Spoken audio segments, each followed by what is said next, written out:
Now that we've talked or covered the product detail page, let's move on to the checkout process, right? So Okay. let's talk about checkout optimization. So one big thing in checkout is to minimize your checkout steps as much as possible. The day where it was like four steps, step one, create your account or sign in. Step two, give us your billing information. Step three, give us your payment One information. checkout. Yeah, those days are if you still have that, if you're still running Magento-ish type websites that had that long workflow, that is Yeah. now gone. Ideally, you want that view, you want to be able to view everything on one page, make it super simple, right?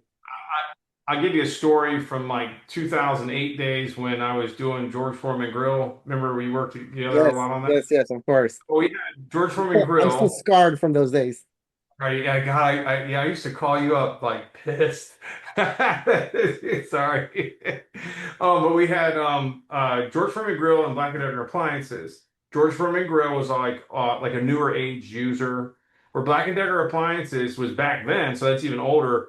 That was we called them just silverbacks because they literally were the old customer base that loved Black and Decker before everything started going overseas. Because Black and Decker used to be a really, I think, great brand in a lot of ways, but then everything went overseas. You know how that went. The brands kind of all degraded. The 2 year warranty. It's just before they used to have a 10-year warranty. But anyway, I had to figure out why they weren't checkout. Same thing, conversion rate optimization. Why Black and Decker wasn't converting as well as George Foreman Grill's site.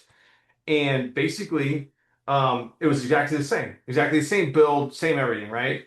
So, so I went and did a test and put the step process that we talked about, like we say we want to get away from, put that in Black and Decker appliances because George Foreman had just a one-page checkout. Literally, the conversion got that much better. They were understanding that they had to go through each step versus trying to fill out all this stuff on one page, right?